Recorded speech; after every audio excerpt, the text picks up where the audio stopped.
Bonjour,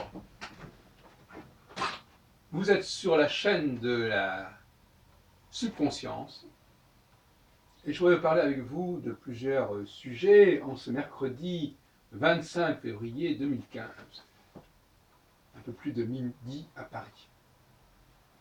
Je voudrais parler d'abord de la notion de virginité et de défloration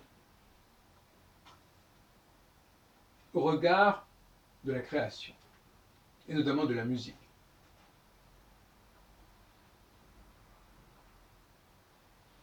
On peut employer une expression qui est celle de un objet qui a servi ou qui n'a pas servi.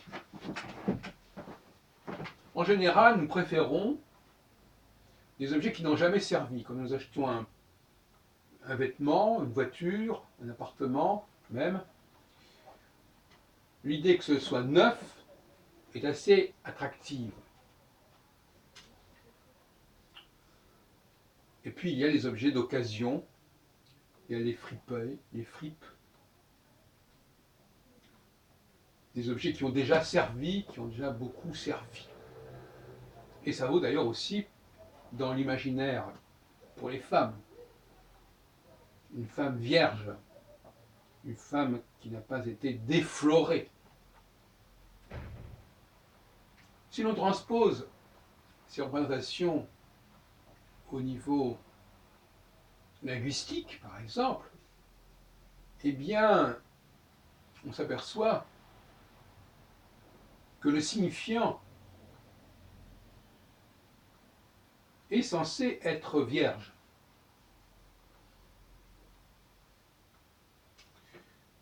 Mais qu'il peut aussi beaucoup servir.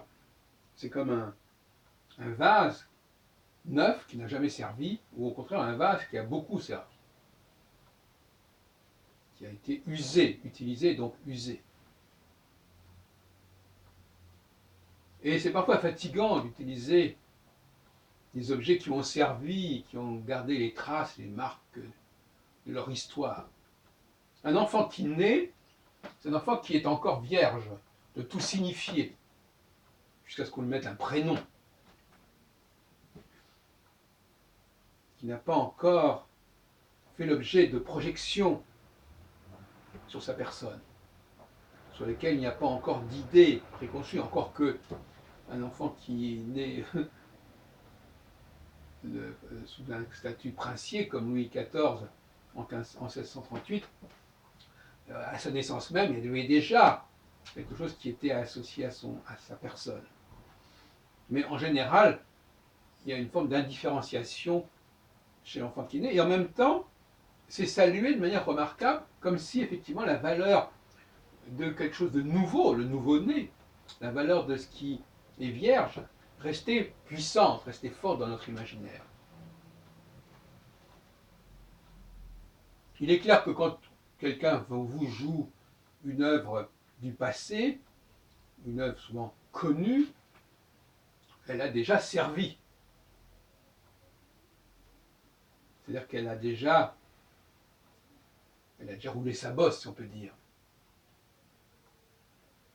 Elle n'est pas nue, elle n'est pas vierge.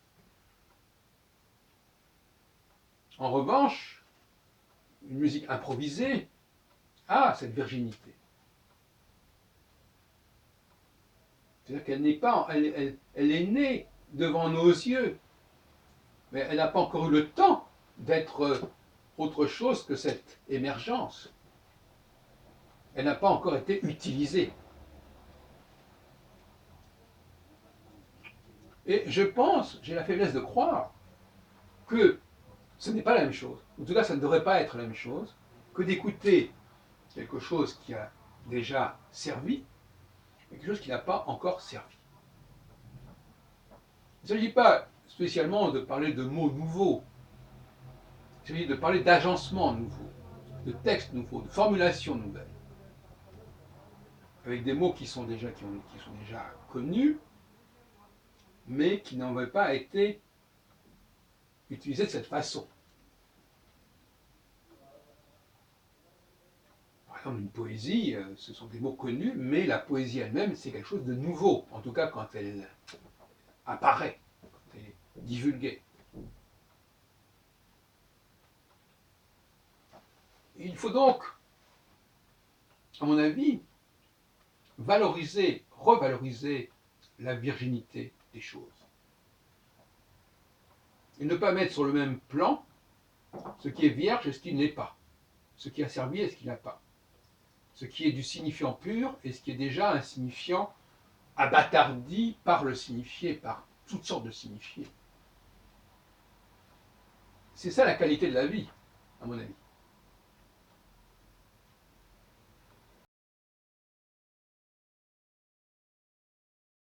S'émousse, que notre goût s'émousse et que nous ne sommes plus capables d'apprécier véritablement la véritable nouveauté sur le plan artistique.